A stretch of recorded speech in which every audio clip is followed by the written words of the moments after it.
speakers. I'm very pleased to be chairing the session, Frameworks for Assessing Data Quality. It will build on the work that we've been doing all along, and I think it's an exciting session. We have two speakers. The first is Paul, actually, I'm Jennifer Parker. I'm with the National Center for Health Statistics. Anyway, we have two speakers. The first is Paul Beamer, who is a Distinguished Fellow at RTI International and Associate Director of Survey Research and Development at the Odum Institute, UNC Chapel Hill. He has been a survey statistician and methodologist specializing in total survey error for almost 40 years. I'll skip some of his innovations. He was the chief editor for the recent volume Total Survey Error in Practice and has edited or written 6 other books in survey methodology. Our second speaker is John Chayka. He's a senior fellow at Mathematica Policy Research in Washington, D.C., where he has been employed since 1978. He received his PhD in sociology from the University of Michigan. His research interests include statistical uses of administrative records, the quality of survey data, and statistical disclosure limitations. He recently chaired a committee on national statistics panel that evaluated the implementation of the redesigned survey of income and program participation. He is a fellow of the American Statistical Association. Can Paul start?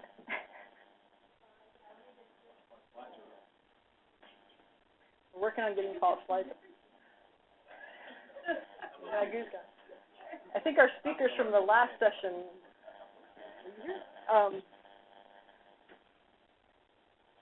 should we take a question from the last session? Anybody thought about anything over lunch while we're waiting for Paul's slides to get up?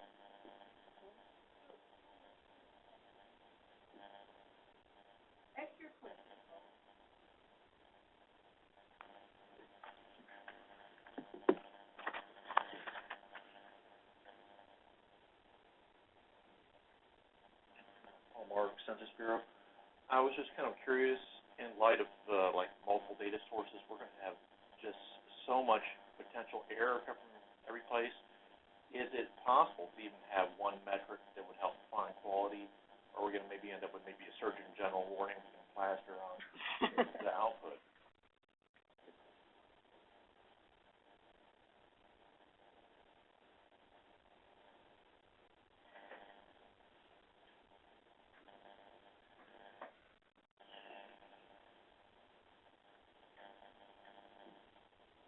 Let me give a very brief response, which is I think it may be application dependent. Depends on what the objectives are. So I was talking about small area estimation where it's variance reduction. Other situations, bias may be more of an issue, and those may be the two crude dimensions to think about. And to the extent you can quantify that, from multiple sources getting processed through a complicated, potentially complicated estimation processes, that'll pose some real challenges.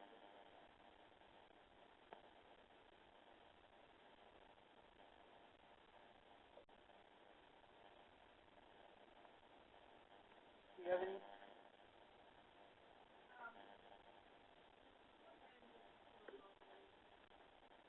People will just have to listen in on the phone.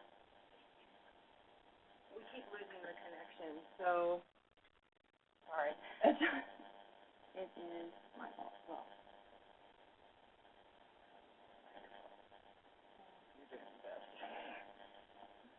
All right, so let's go to Paul, and perfect. So people should still be able to hear us on the phone. I'll put this over here. All right. At least I can see the slides.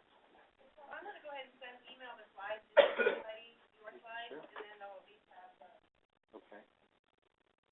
Okay, hello, everybody.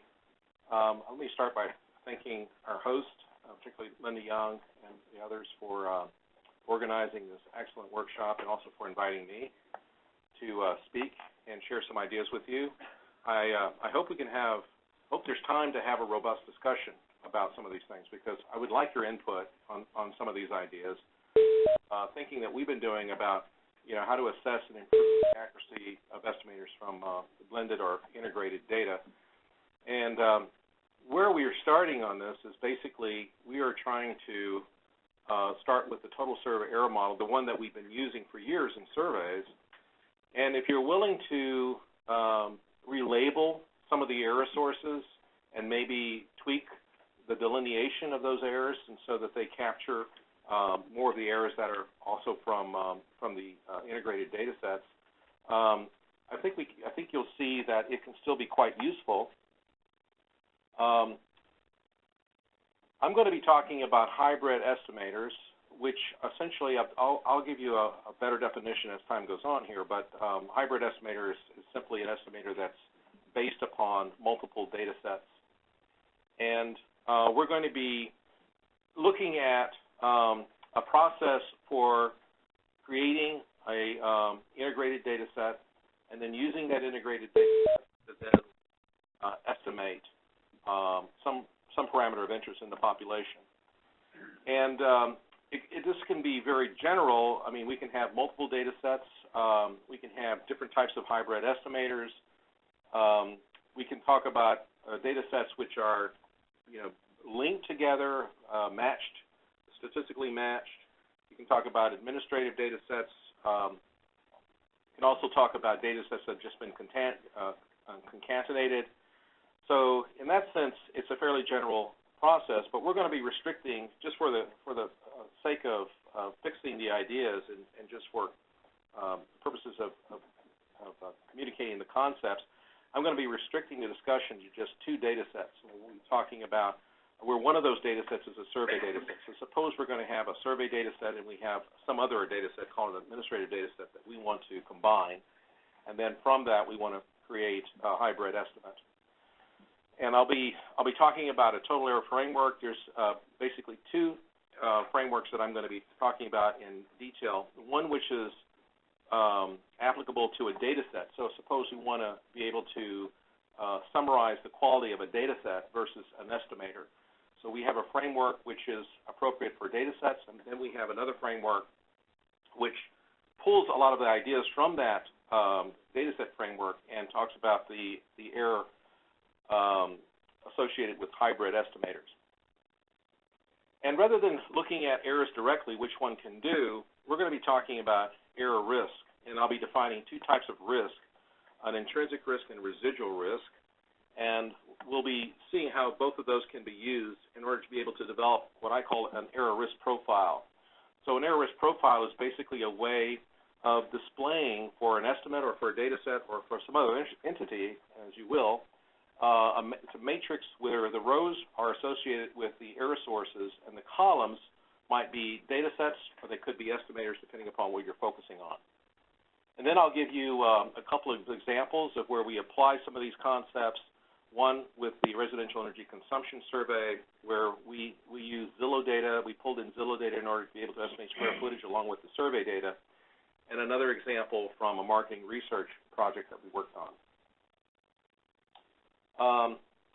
So the hybrid estimation process is simply depicted by this diagram here.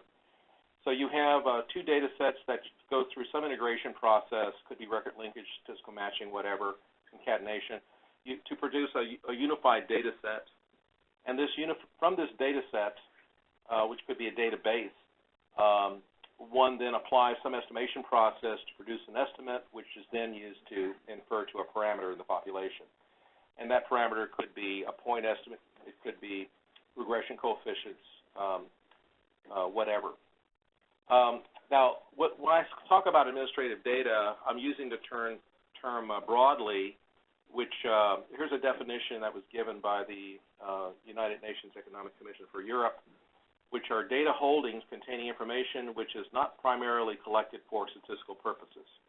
So you could say that's kind of like found data. Then each of these data sets come with its own inherent error sources, and we'll talk about those. And they go into an integration process, which integration process can also create errors. So we see that, at each stage of the process, we're gathering errors, and the errors could be compounding, or in some cases, they could actually be mitigated, because there are opportunities in the integration process and also down in the estimation process to actually do some things that actually reduce the error. So error mitigation could be is an important part of this. And then you produce a unified data set, which is then used to apply some estimation process. For example, you're looking at, there's a number of stages that could go through the estimation process. There's weighting, there could be weight trimming, there could be some kind of modeling, various activities that are being used in the estimation process. It's an estimate, and then the estimate is then used to infer to the parameter, and there's also inferential errors that can occur at that stage. Now, some of the questions that we might ask, which sort of imply kind of the objectives of where we're going with these error frameworks, are what sources of error are associated with the unified data set? Which of these pose the greatest intrinsic risk, and I'll define in a minute, to data accuracy? Among the hybrid estimators that might be constructed from a unified data set, which estimators minimize the total error risk? Now, why don't we say total error, or the mean squared error in this case? Because in a lot of situations, we don't know the components of the mean squared error, because that requires a lot of evaluation studies. But we may be able to assess the risk, and here's where we might use things like error metrics. For example, response rate is an indication of the risk of non-response bias.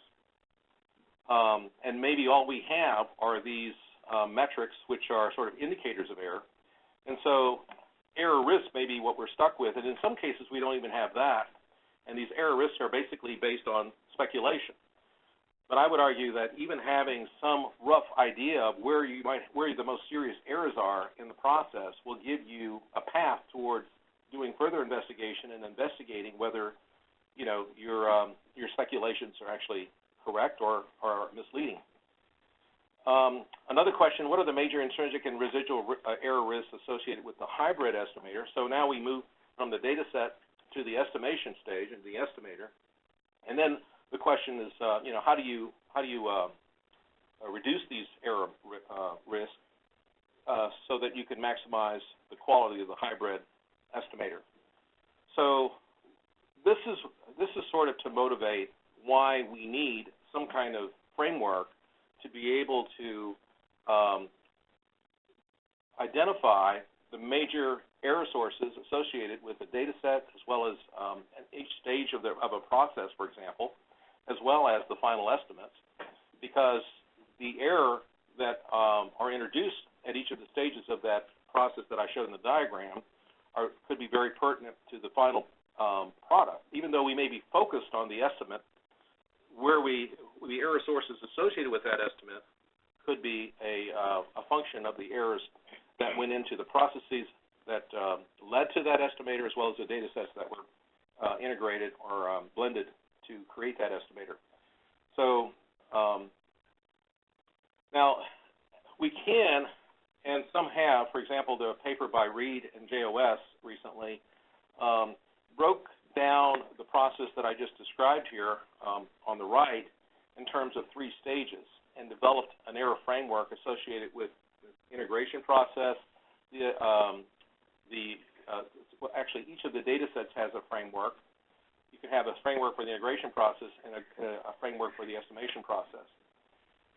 We could do that. What we're going to do, though, is focus on the output. So the final output is the estimate. And we're going to be wanting to describe the errors associated with that estimate to be able to indicate something about its error properties. Now, when we get to the point where we'd like to reduce those errors, we may need to then retrace our steps to go back into the processes and see how, say, missing data, what exacerbated the missing data that led to a bias in our estimator, or the measurement error, or other kinds of content errors. Where did they come from, so that we can trace them to their sources and possibly reduce those errors. But we're going to be focusing on the error associated with the output, because that's the focus of this workshop. And in that case, it's enough just to look at what the final output is. So in some cases, your final output is a data set. For example, some of the work I've been doing with Statistics Sweden, they're very interested in the quality of their frames, the frames that they're using for sampling or for many other purposes. They're using registers, rather. And the errors associated with the registers is the register basically you could think is the final product, and so they're very interested in describing the quality of a register. We also have a well-known total survey error framework for survey point estimates. Usually we assume a mean, a total, or a proportion. There hasn't been a lot of work to look at total survey error for multivariate types of parameters like regression coefficients and so forth, but one could do that, and it would have some very similar error sources associated with it. We're going to specifically look at error model for hybrid estimates. And there's also some work we've been doing, again with Sweden, is looking at error models associated with, or error frameworks associated with compilations like the gross domestic product and various price indices, which could have a very, very different structure than what I'm going to be showing you here, because the processes are so different associated with those compilations. So let's get to the framework for a data set. So I'm assuming here that we're using a structured data set, although you might have an unstructured data set that was actually processed to produce this rectangular file. And a typical generic data set would have, the rows would be the records, which are maybe aligned with population units, and then the columns are variables or features or characteristics of those rows. And so one simple model for the total error is that the total error for a data set is a function of the errors associated with the columns, that is the features of the data set, plus the rows, the errors associated with the rows, plus the errors which are more cell dependent. They're basically functions of the cells. And what do I mean by that? For example, if we look at the column and cell errors, now for a column, you could have a column that is mislabeled. For example, it's labeled for a company, for an enterprise, it might be labeled total number of employees. But in fact, it's not the total number of employees that work at the enterprise. It's only the total number of employees except for those who are on leave without pay. So there are some exclusions associated with that aren't apparent and aren't described in the data set. And so someone using that variable would be led to a so-called specification error. That is, the variable is misspecified. So this is an instance of a misaligned construct, or it could just be outdated. The column is basically based upon data that comes from some other period of time. When you move to the next one, look at the variable values that are in a particular cell. This is the cell error.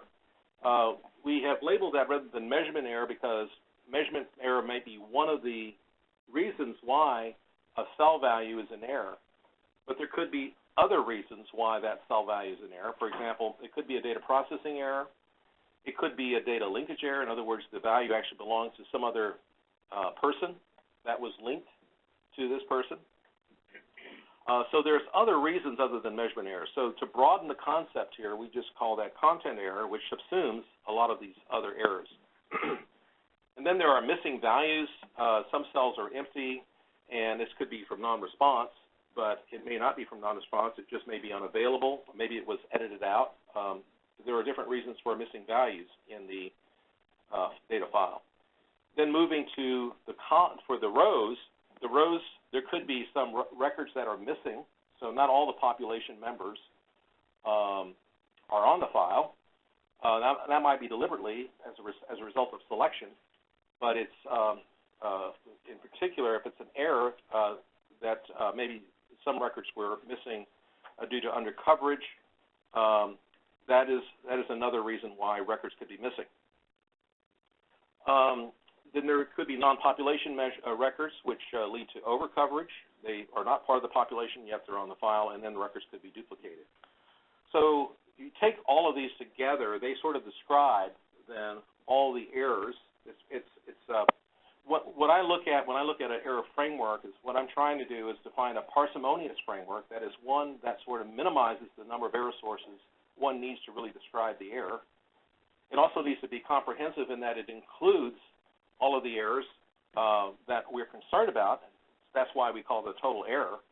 And it also has to be meaningful and informative so that it can actually help us to think about the quality of a particular product, in this case, the data file. So you can think about that error structure now being applied. Since it's generic, it can be applied to a unified data set. So a unified data set would have the same error structure. And then we take that unified data set, apply an estimation process to it, and produce an estimate. And the estimate is going to be denoted y hat, and the parameter is x.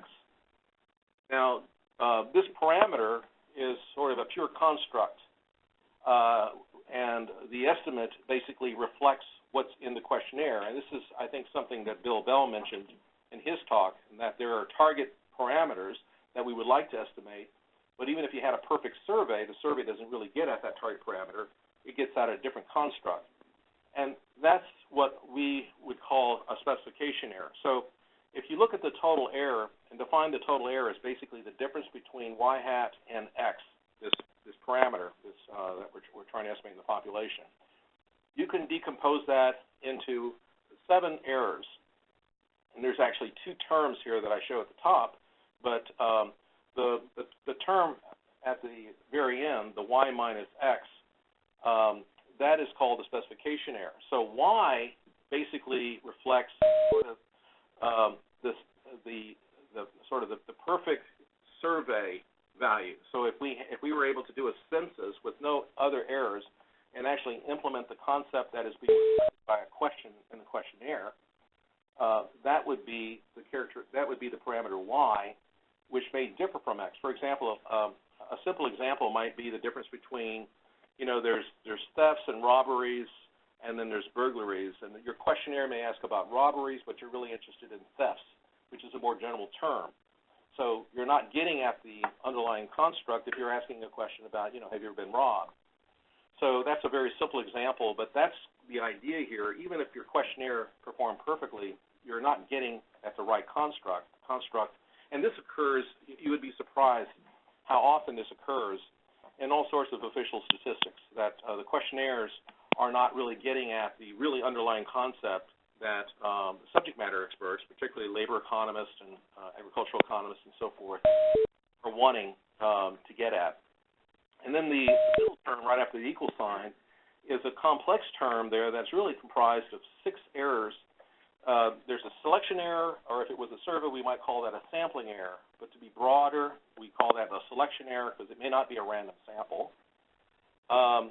There's coverage error. There's missing data error, content error, which again is sort of the broadening of the term measurement error, data processing error, modeling and estimation error. So altogether, we have total error is comprised of these 7 error terms, and we could define more, but again, we're trying to be as parsimonious as we can be and still be as descriptive as we need to be in order to be all-inclusive, mutually exclusive, and comprehensive, and have a good error framework. So this is sort of the error terms that we're going to be talking about when we talk about a hybrid estimator. So we're actually going to be thinking in terms of a hybrid estimator, and again, it's the final stage of that process in that diagram I showed you, and asking the question, how does the hybrid estimator compare to the parameter we're trying to estimate with these multiple data sets? And all of these 7 error terms would apply to a hybrid estimator just as they would to any estimator comprised of multiple data sets. Now, we're going to be talking about error risk, and so we want to distinguish between 2 types of risk, and I mentioned these before. There's the intrinsic risk, which is the risk that an error source poses if there are no steps taken to try to mitigate that error. So it's kind of like the risk of doing nothing. For example, an example of intrinsic risk is what I mentioned before, is response rate. If you have a low response rate to your survey, there's a risk of non-response bias, but but you're going to take some steps to mitigate that, right? You're going to be doing some weighting adjustments. You may be doing some imputation. You may be doing other things to try to reduce that error risk. And what you find once you've done all those things and you produce a final estimate, that final estimate may still be biased due to non-response bias. That's called a residual risk. So even though we've taken all these steps to try to reduce the inherent risk because we have a low response rate, we may still be left over. We still may be left with some risk of a bias. We might be able to measure that, but it's very difficult to. And in general, these risks can be difficult to assess. For example, intrinsic risk is easier to assess because, for example, a lot of our metrics that we use as indicators of data quality, like the one that I show here for the bias, the covariance of yi and the propensity divided by the average propensity, that's a well-known formula for the bias, and you can compute that or compute an estimate of it and get some sense of what the error risk is before I do anything to try to mitigate it. But then trying to determine how much error is left over after I've done these adjustments requires some other kind of external source, which is sort of treated as a gold standard, and that becomes much more difficult. But the residual risk should be less than the intrinsic risk. Or, I'm sorry, the residual bias should be less than the intrinsic bias, and same thing for the risk as well, if our mitigation efforts have been successful. So this sort of leads naturally to the idea of developing an error risk profile. This could be done either for intrinsic risk or for residual risk. And so, for example, this is a template we might use to compare 3 data sets: the survey data set, the administrative data set, and the unified data set. You could have 3 risk levels, you could have 5 risk levels, however many risk levels you want. I'm using 3, which is sufficient for a lot of purposes, where 1 is low risk, 2 is medium risk, and 3 is high risk. And so here we see in the first column the error sources that I identified when I showed the rectangular file and talked about the column errors, the cell errors, and the row errors. And so we may use actual data to be able to assess these risks. If we're absent any data, if we have no data, then we might speculate or use some other kind of method to get basically opinions about how large these errors are. Now, what are we going to be doing with this? This is sort of a first sort of a snapshot of where we stand with these data sets. For example, if we're doing intrinsic risk, and we may actually look at the intrinsic risk associated with these error sources for survey data and the administrative data. And one of the things we see is that on the survey side, there's a higher risk for some error. On the administrative side, there's a low risk. For example, this typically happens with selection error or sampling error. Surveys have high sampling error. Administrative data has low sampling. Maybe there's no sampling error, but there are also a lot of data points. So that's one of the reasons why we want to try to integrate these 2 data sets, is because they have sort of complementary error risk. And so we want to be able to look at the unified data set and see, again, intrinsically, if we're combining these, how are we going to combine the data sets? Are we going to just concatenate them? Are we going to link them together somehow using deterministic matching or statistical matching or something like that? Then what's going to be the product of that? Again, if we have a unified data set that we can actually evaluate, we may be able to do a better job at assessing this risk. But in some cases, we're basically just assigning risk where we think, based upon our experience as survey methodologists and statisticians and so forth, our problems might lie with integrating these various data sets. And that might lead to further investigation to say, okay, well, we think we're going to have a problem with a unified data set, let's say in the area of content error, because we know that this administrative data set is subject to a lot of content error, or maybe it's not exactly the characteristic we want. So there's specification error, there's high specification error associated with this administrative data set. Then that would identify an area where we might want to then take some steps to try to mitigate those errors before we actually use that data set to construct a hybrid estimate. We can have another error risk profile. Again, this could be intrinsic or residual risk. I'm using intrinsic risk here as an example. But this is for the hybrid estimate itself. So the hybrid estimate has somewhat different error structure, as I noted before, but you can see that a lot of these errors look the same as they did for a data set. So some of these errors transfer from the data set to the estimator. So if you have undercoverage in the data set, you're going to have undercoverage bias in the estimates. Some of these error sources are a product of the estimation process. For example, modeling and estimation is an error source because the models aren't perfect and there are different ways in which models can introduce error. And so that's an error risk. That's an error source that is sort of maybe unique to the estimator. You don't have those in the data set. So in this sense, you can see sort of how the errors in the data set and the errors in the estimator sort of merge together. They can combine, they can offset each other, and there could be new errors associated with the integration process and the estimation process. So this is what we're actually wanting to focus on. If we're thinking about looking at a hybrid estimator, then we may want to compare the survey estimator with the hybrid estimator. This is a first snapshot to see how the error risks compare.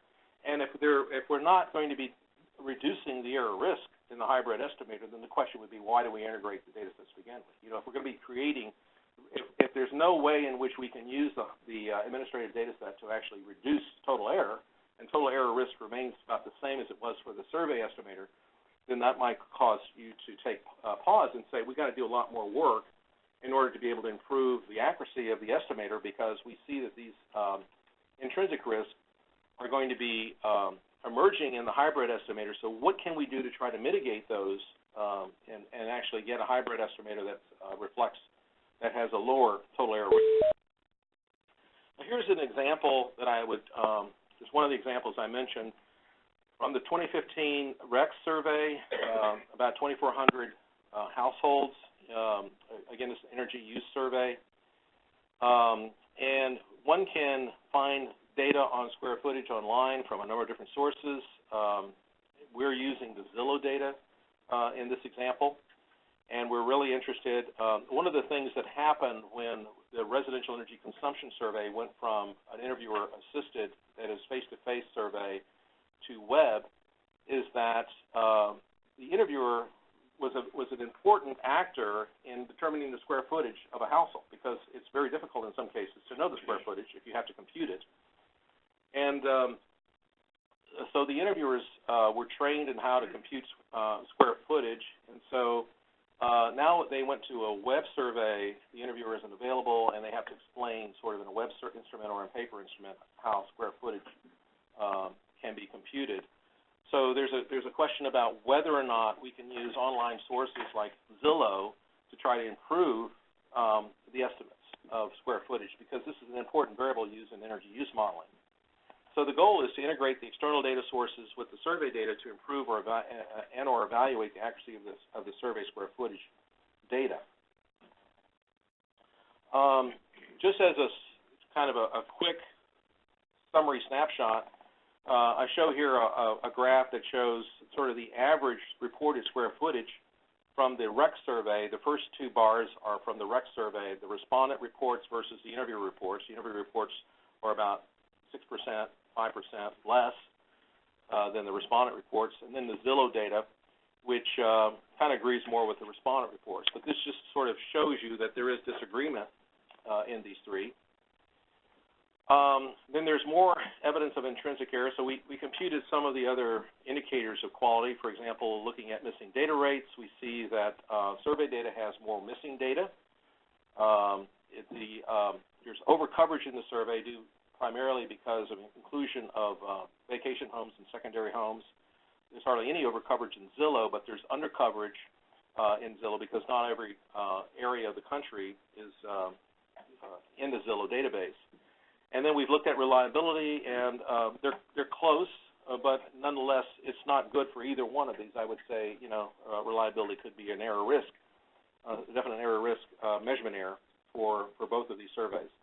So combining these data, combining the data, the evaluation data then with our own knowledge of the error sources associated with these, we can just look at kind of a snapshot of what we think are the intrinsic risk associated with the REX data, with the Zillow data, and then with the REX Union Zillow data, so the unified data set. And one of the things that we note from here is that, again, I weighted, when I took an average, I weighted these equally. There's no need to weight these error sources equally. If you think that some error sources are more important than others, you can certainly do that. I just took a straight average here, and the average for Rex was about 2.3, and the other two came out pretty close, 1.7. They differ on the second decimal. But what this shows is that that unifying the data, that is, combining the Zillow data with the Rex data, doesn't really offer any advantage. You'd be better off, or it looks from this analysis that you might just be as good off if you just use the Zillow data by itself. Now, of course, these ratings, somebody else doing these ratings could change the ratings, and this doesn't mean that we should stop all efforts to look at how we might be able to combine these two data sources. But at least on the face of it, we'd have to do some work. And one of the things we'd want to do is to see, well, one of the reasons why we have, sort of a similar averages is because some of the ratings are fairly high. For example, on the Rex, there's the sampling error, because we're talking about, these are not enormous samples compared to what we have in the Zillow data set. So we would say there's a high risk of sampling error because these are not huge samples. That carries over to the combined data set. If we just use the Zillow data to replace the data in the survey, we're still stuck with 2,400 households. So that's one of the advantages of using the Zillow data is you're not restricted just to the survey data set. You can have the data for the entire almost the entire population. But so this is sort of a quick and easy way, again, just to sort of compare the data sets and say, where are we? Does it look like we're going to actually benefit ourselves by combining these data from an intrinsic error risk perspective? And if the answer is no, well then maybe is there some way in which the residual risk might change?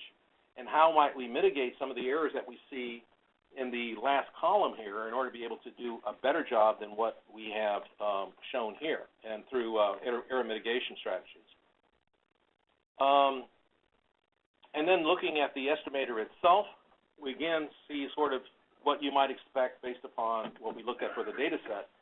Now, if we formed an estimator looking at the Rex estimator versus the Rex-Zillow hybrid estimator, again, you can certainly improve the error risk profile by using the Zillow data, but again, the Rex data may not be an important component of that hybrid estimate because of what I showed on the prior slide.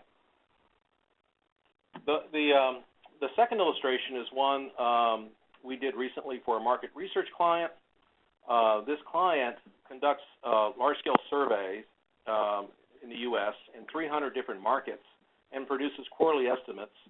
And these quarterly estimates are unstable in some markets, particularly because products in some of these markets have very small sample sizes in order to be able to base some market share. And so what they have been looking at is the possibility of combining their survey with a number of different administrative data sets. So they've identified maybe 4 or 5 different administrative data sets, or found data, I guess might be a more appropriate term, to be able to increase the sample sizes and create greater stability in the estimates. And so we were asked to sort of look at this situation and see whether or not, from a total error perspective, they would be able to control the total error by increasing the stability. So they would like, basically, can a hybrid estimator be constructed having greater stability than the current survey estimator without increasing total error? Because they don't want to blow, say, some bias out of the water, say due to missing data or something like that, just for the sake of increasing the sample sizes. And here's a table that we actually included in our report, and I don't have time to go through every row of this.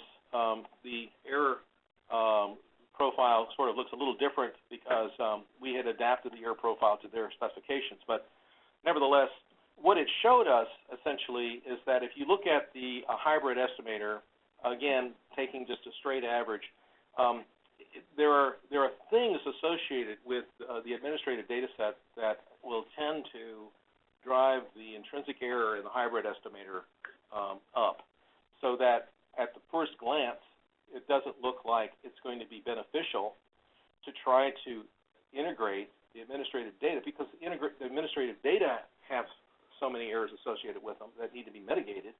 With unmitigated, it's going to actually not be an improvement over the survey data. So one of the things that they might do with this is to look at the hybrid estimator, look at the administrative data, and basically estimators based upon the survey, the administrative data, and the hybrid estimator, look at those error risks and see how they might be able to mitigate those to particularly bring the error risk down for the administrative data so that the hybrid estimator offers some improvement. Because without having this kind of guidance, what the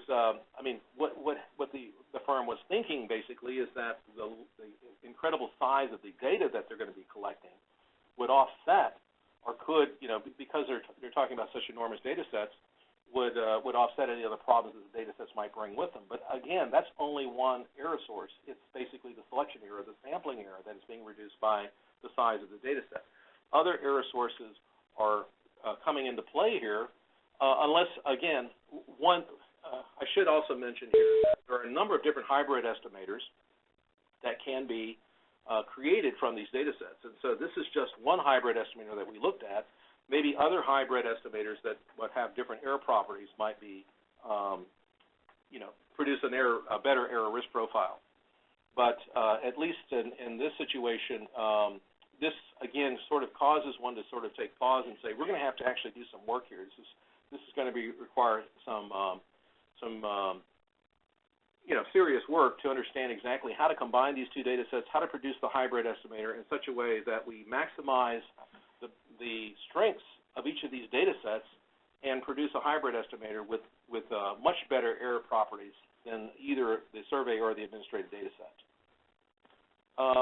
So just to summarize here, we have been looking primarily at these two error frameworks, one for data sets and one for the estimators.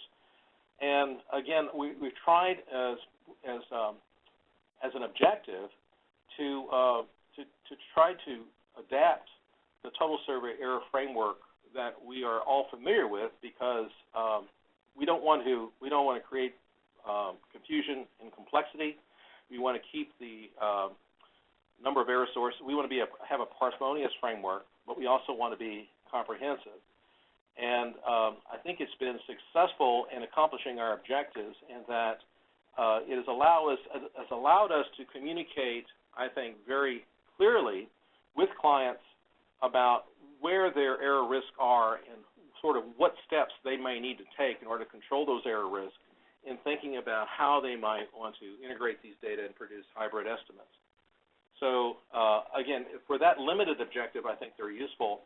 It's not going to serve every purpose. Again, if you're sort of looking to reduce error, you would want to be able to sort of trace these error. You want to be able to go beyond just sort of looking at the error profile associated with the final estimate, or even the data set, and look into the sub-processes like integration and estimation to see where the errors are coming from. What are the determinants of the errors that I see in the estimator, and being able to trace that back in order to be able to do a better job in reducing them and improving the estimate. But for the limited uses that we're talking about here, I think they are useful, and I'd be happy to hear your opinions about it and your comments. So thank you very much.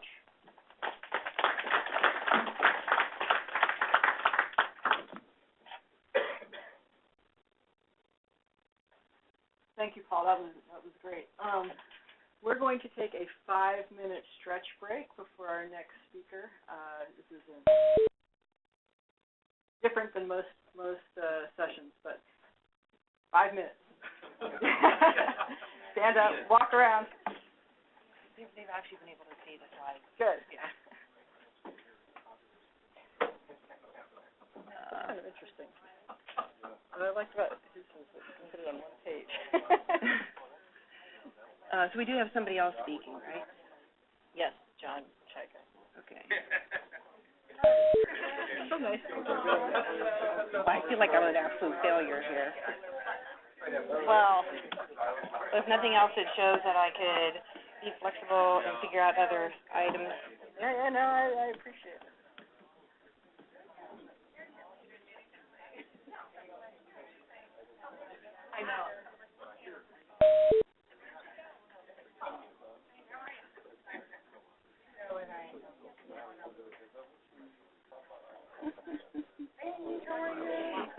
so weird. This happened last time.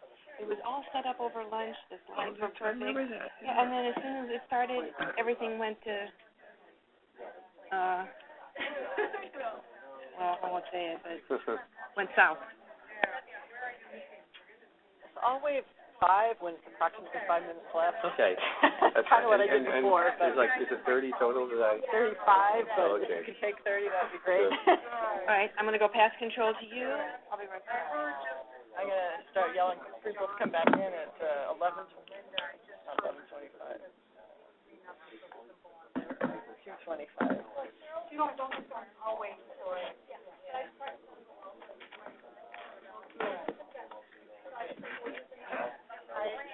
You know, we get escape to get out of the...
Okay, yours is PowerPoint, right? Yeah. Which one is yours? Here, okay. So, here, do that, here. I guess I'm in 2 places. That's me. Okay, I'm gonna share. PowerPoint. No, we would not be. Right. No, I think that's great. I get down to... All right. Yeah. Okay, here 5 minutes goes pretty fast. We're going to get started here as soon as the slides are ready. So if you could all take your seats. And then how do I these things? Yeah, you can just do this. going to talk? How long do you expect that? Or you can do page up, page down. Well, no, do this. Page up. To leave it. I want to leave it not a weird time. Thank you. Okay, perfect.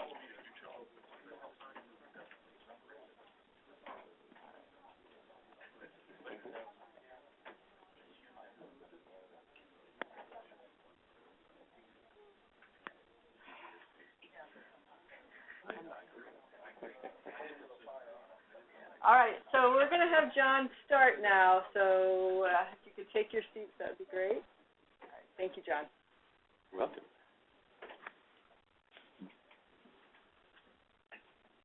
So this is work that the Statistics of Income Division of IRS contracted with Mathematica to do. They had us do basically a literature review of what turned out to be transparency in the reporting of quality for integrated data international standards. At least that was our goal.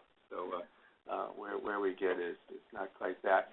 I should mention I have a co-author, colleague Matthew Stange, and mention that Mathematica this year is celebrating its 50th anniversary, and so we have this logo that's showing up on all sorts of things, so you may see it again. I want to talk about basically 4 areas. One, to go over what the European Commission has presented in terms of a framework for data quality and guidance on reporting of quality. Then I'll talk about an extension of the total survey error model that a Norwegian statistician has developed, and which Statistics New Zealand, way over in the world, has adopted and further developed. Paul made a brief reference to that.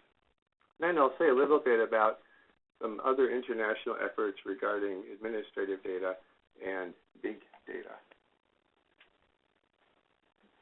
So in looking at international standards, the issue is, why look there? And there are several reasons. One, the administrative data are much more developed, especially in Europe. Some of these countries have had registers going back hundreds of years and have worked with them. The decline in survey response rates was more dramatic in Europe than it has been here. There are countries that had to abandon their survey censuses a number of years ago, particularly with administrative records. And then there are some international organizations that have been particularly active in developing standards. And this includes Eurostat and the European Statistical System, the United Nations as well. And there's also been a recent focus on administrative records and big data for official statistics, the statistics that government agencies produce. Let me say a little bit about Eurostat and the ESS, because not always entirely clear that these are different. Eurostat is actually a Directorate General of the European Commission, which is the executive of the European Union. It's the statistical office of the European Union, and it's charged with producing official statistics at the level of all Europe for the European Union. The European Statistical System, or ESS, is a partnership between Eurostat and the statistical authorities of the member states. And it has a committee that's charged with providing professional guidance to the ESS for developing, producing, and disseminating European statistics. Quite often, ESS productions are published by Eurostat, so it may be difficult to tell who's doing what. There are 3 basic documents that I want to talk about from the European Union. One is the European Statistics Code of Practice for the national and community statistical authorities. This is the document that I'll say a little bit about. It lays out some principles. It's actually printed with a parchment-like cover to make it look like it's 200 years old instead of 6.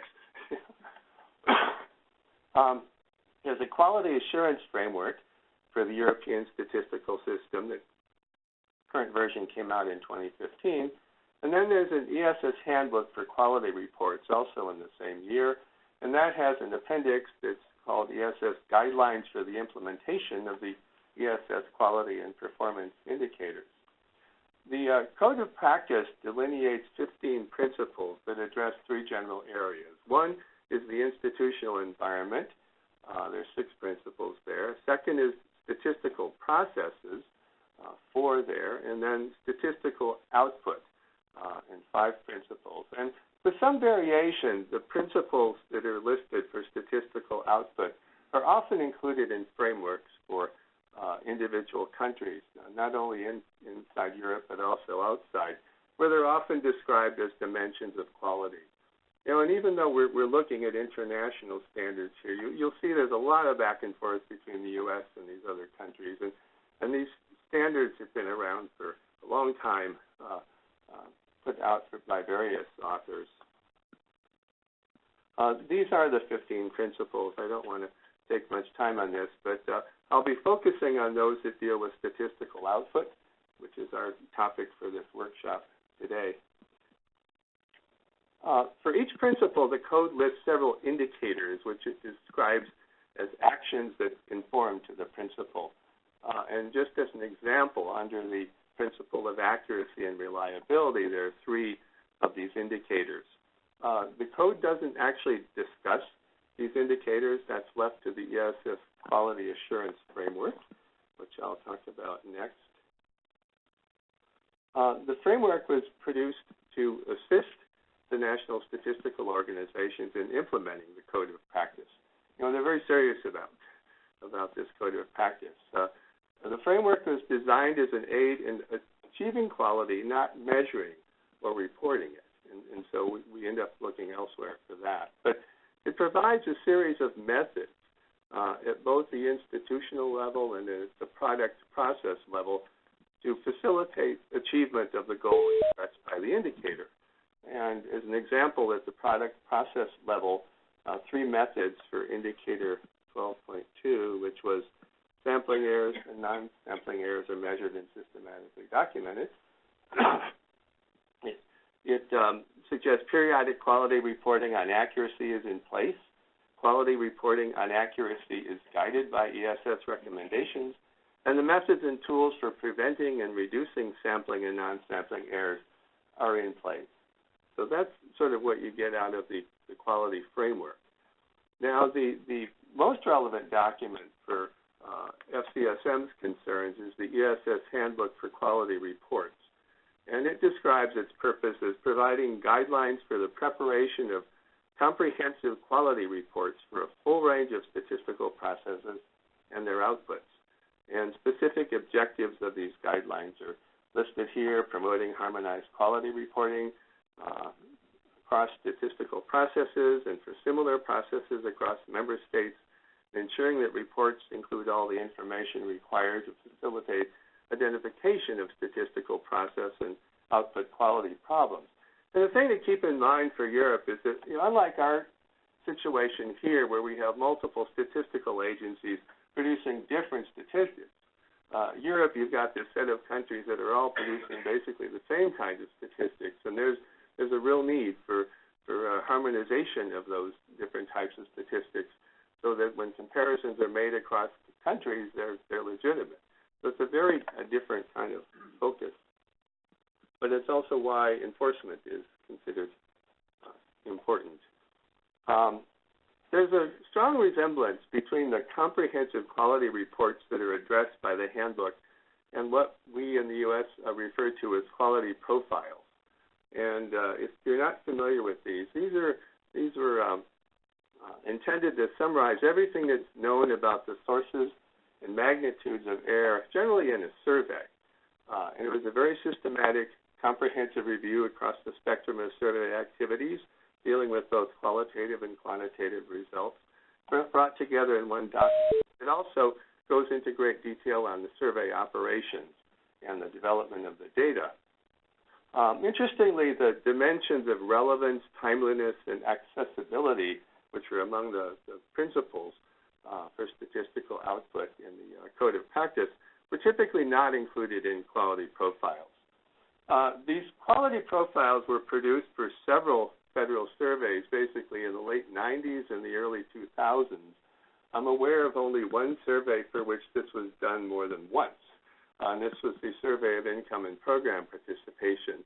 And these things basically stopped. And there were several things that accounted for this. One, they were very resource intensive. Second, they required information that didn't always exist.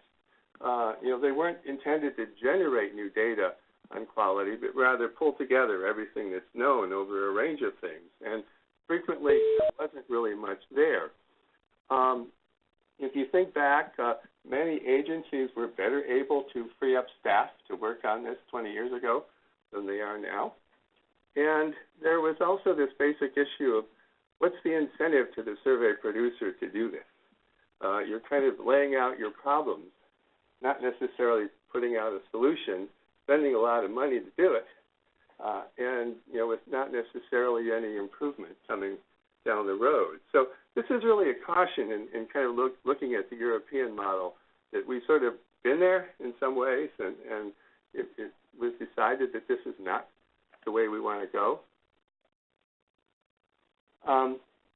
Getting back to the handbook, though, it provides guidelines specific to each of the 5 dimensions of statistical output quality, plus 3 others, confidentiality, burden, and cost. And the sense was that most of the other principles kind of had their impact through the main 5 principles. It also included some guidelines on statistical processing, which is not really one of the principles. The recommendations for quality reporting included 16 quantitative indicators for the 5 quality dimensions. So that's something that's pertinent to the things that we're looking at as indicators that have been developed elsewhere. We're interested in integrated data. That's why we're looking at this stuff in the first place. And neither the framework nor the handbook really purport to be directed at integrated data. But they acknowledge that there are estimates that are the result of data integration and that this is increasing. Under the accuracy dimension, there are separate discussions of statistical processes using administrative sources and statistical processes that involve multiple data sources. And I'll say a little bit about that. There's also a general recommendation that whenever multiple data sources are used in an estimate, a separate quality report should be produced for each of those separate sources. So that's greatly increasing the implied work effort. For processes that use administrative data sources, over and under coverage loom very large as error sources. Other sources include non-response at both unit and item levels, which can happen in administrative data, measurement error, processing error either by the provider or the statistical agency using the data, and conceptual differences between the register and the target. When there are multiple registers, they necessarily involve some linkage, and the quality of that depends on the quality of the identifiers. When processes involve multiple data sources, the handbook says that the individual components should be assessed, but there should also be a focus on the whole picture. And a quality report should include how the process of integrating these data sources is organized, the individual segments that are included, and a summary of the quality aspects. These are all pretty general comments. The only suggestion regarding assessment of the quality of a final product applies, though, when there's a preliminary estimate followed by a revision. And there are suggestions that we can learn things about the quality of the data by how large the revisions are from one time to the next. But admitting that the revisions don't necessarily capture every source of error in the data. I'll say something about the other quality dimensions. The dimension of relevance really focuses on the needs of the users and the extent to which the statistical outputs satisfy the needs of the users. And they note that different groups of users may have different needs. One of the presentations this morning talked about different levels of information needed by different types of users. There's one quality and performance indicator that's provided for relevance. That's what they call the data completeness rate, which they describe as a ratio of data cells provided to cells required. This, again, is very much in the European model of there's a set of things that you have to produce, and this may be common across countries, and the extent to which you complete that is a measure. Timeliness and punctuality gets talked about. Their performance indicators are basically a time lag between the end of the reference period and when the data are actually published. If there are initial results, a time lag between the end of the reference period and the final data, and a time lag between the delivery of data and the announced target date. Most of our agencies here hit their target dates pretty well, or they don't have them, and they put out the data when they're ready. Other dimensions for coherence and comparability. This one is assigned particularly high importance with extensive information that's requested in the quality report. But there are just a couple of quality indicators, and one of them is based on what they call mirror flows. And this applies when you've got a statistic that you may have something, you measure one thing coming out of a country and there's another measure of something going into your country. And these things are theoretically equal, and the extent to which they do is a measure of coherence in the data. There is a caution about being careful about confounding coherence or incomparability with accuracy. That what may appear to be inconsistency in the statistic could actually just be inaccuracy in that statistic compared to another source. And then on the dimension of accessibility and clarity, they really stress user feedback as critical information in assessing this dimension of quality. There's also an issue of what can more sophisticated versus less sophisticated users access. And they often include, the quality indicators include how often people consult tables and metadata and the degree of completeness of the metadata. And some agencies do measure hits on their databases, but there are issues with that. And then briefly on these other principles, they talk about the value of having a breakdown of costs by major components, but they do acknowledge how difficult this can be to obtain. And those of you who've worked with surveys and trying to break down costs, in particular in situations where you're trying to improve the efficiency of the interviewers or something, you find out, well, if you reduce costs one way, it just shows up one place, it just shows up somewhere else as a different cost. And frequently these breakdowns are not available. They talk about burden, ideally measuring it in financial terms, not just the amount of time people spend, but the value of that time. And say it's important to talk about targets for reducing burden and making sure that whenever information is collected, it's limited to what's absolutely necessary. They didn't talk about the detail that often we find here that surveys will contain measures of the same thing like income, because it's relevant to just about anything you want to look at in a survey. And so the notion of trying to not measure income in one survey because you measured it in another survey just doesn't work out too well. And then with respect to confidentiality, they distinguish between the legal requirements to maintain this and what's actually done in treating the data. They don't talk about, though, measures to assess the effectiveness of the procedures for limiting disclosure. All right, let me turn now to the extension of the total survey error model. This is work that was done by Lee-Chun Zhang, who's at Statistics Norway, and he proposed a framework for integrated data based on the life cycle model of total survey error in Groves et al. And as I said, Statistics New Zealand has adopted this framework. I'll put up this picture. This one's actually readable. The next one won't be. But this is the Groves et al. Model, which should be familiar to a lot of you. And the basic idea here is that it follows the life cycle of a survey from the conception to the production of a survey statistic at the end. And the model builds on the idea that a sample survey consists of questions administered to a sample drawn from a target population. So on one side you have the whole measurement process, and the second side the representation process. And it traces those through to their culmination at the end in a survey statistic.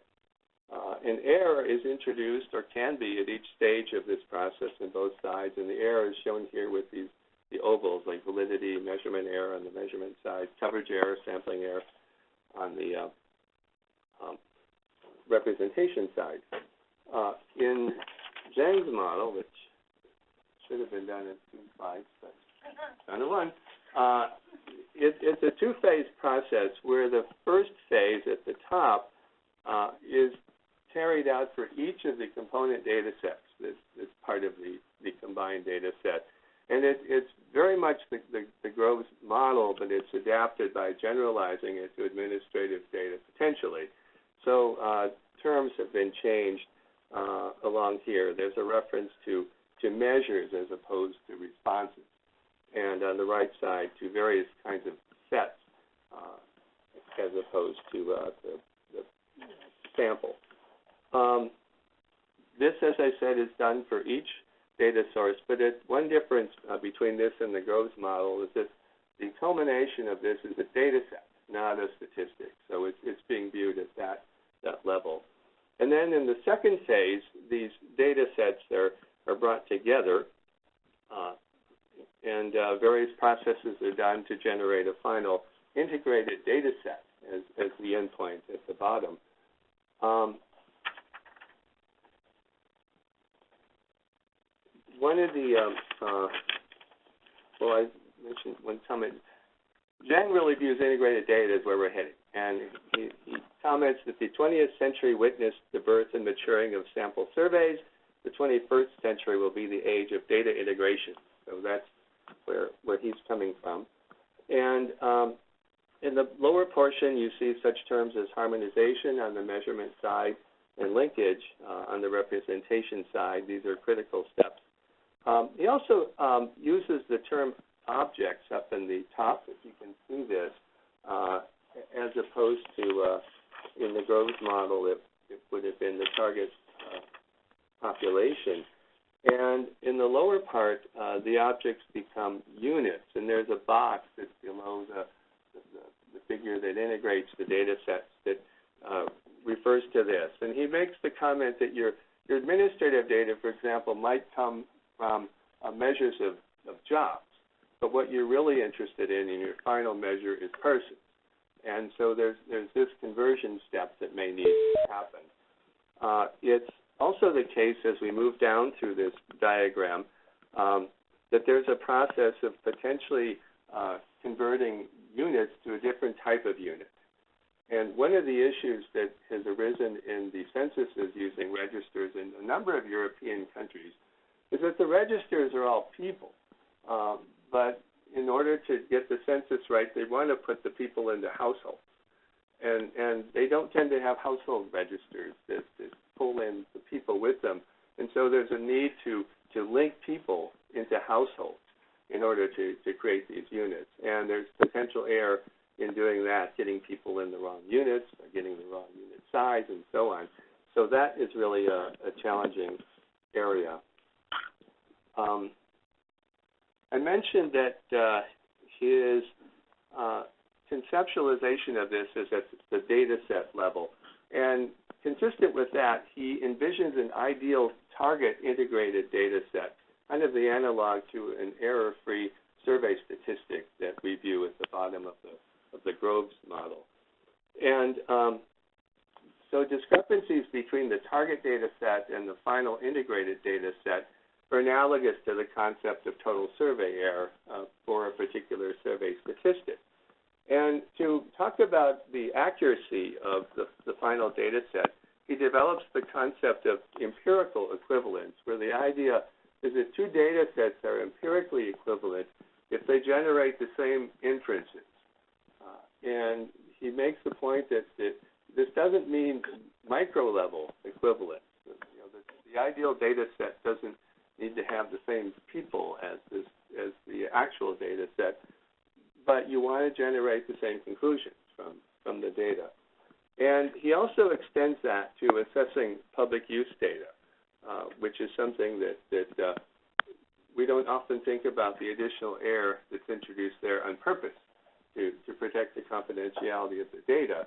But the same concept of empirical equivalence could be applied to assessing the public use data. Do they generate the same inferences that the true underlying data would generate? Statistics New Zealand is one of a number of countries operating under a mandate. It's called Administrative Data First, or something like that. Basically, that they need to use administrative data and make sure that they've exhausted all opportunities before running a survey. And consequently, there's a need to explain the quality that comes from combining multiple data sources that may include administrative data. Statistics New Zealand issued a guide to reporting on administrative data quality, and that uses Zhang's framework. It includes a lot of quality indicators. There are 25 quantitative indicators for Phase 1 and 19 quantitative indicators for Phase 2. They also provide 34 qualitative indicators for Phase 1. They're mostly descriptive indicators. There are no qualitative indicators as yet for Phase 2. We certainly have plenty, but this is sort of where they're going in terms of providing guidance on what the producers of the data should be generating for their quality assessment. Now, this is, again, very small, but these are the quantitative indicators for phase 2, and they include things like under identification error, the proportion of units with conflicting information, the proportion of units with mixed or predominance-based classifications, rates of unit change from period to period. For comparability error, the proportion of units failing edit checks, the proportion of units with imputed values. So there are a number of indicators here that can be looked at by the SCSM that may be applicable to integrated data. Reid and colleagues, Reid is at Statistics New Zealand. Paul mentioned an article of his. He added a third phase, which is something that is clearly missing from the two-phase model, which is to assess the quality of the final outputs. That is, the statistical estimates that are coming from the integrated microdata that's the endpoint of phase 2. There are no quality indicators yet for phase 3, and their article gives 3 case studies, which I was going to talk about, but see, I won't. It's something, a lot of this stuff really is in development. I think that's a point to be underscored. Okay, a couple of things yet about administrative data. There's a Statistics Netherlands, a couple of efforts that present quality indicators for administrative data when they're used as an input for official statistics, and they include some very familiar dimensions as well as the technical checks dimension. They do draw on phase 1 of Zhang in the fact that they have objects and variables as part of their framework. And on the area of integrability, which is kind of most directly relevant to integrating multiple sources, they provide 4 indicators that are intended to capture how well the data source can be integrated into the organization's production system. And these, again, are split between objects and variables, and they include things like the similarity of objects in the source with those used by the organization, the ability to align objects in the source with those of the organization, and then the variables, the usefulness of linking variables in the source, the closeness of variables in the source with those in other sources used by the organization. And lastly, in the area of big data, there's quite a bit going on here internationally. The UN created a global working group on big data, which is ultimately working towards standards for using big data in official statistics. And they set up multiple teams that are addressing different aspects of the use of big data. There's a big data quality task team, and in 2014 they published a suggested framework for the quality of big data and made the comment that the application of either traditional data quality frameworks or those designed for administrative data would be an inadequate response to big data. They talk about the fact that the scope of big data is much broader compared to administrative data and required a different approach. They have a very elaborate model where there are 11 dimensions that are nested within 3 hyperdimensions of source, metadata, and data. And perhaps to indicate how this is work in progress, their definitions of source and metadata were identical by the word.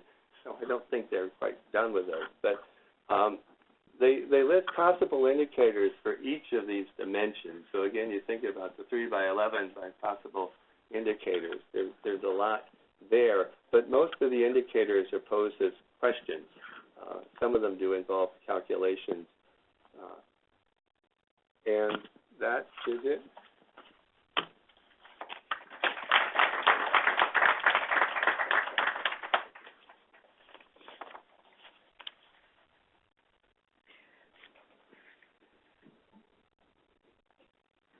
Thank you, John. In the interest of time, we're going to hold the discussion until after the next session, but we're going to take a 10-minute break this time. Yeah, it's good.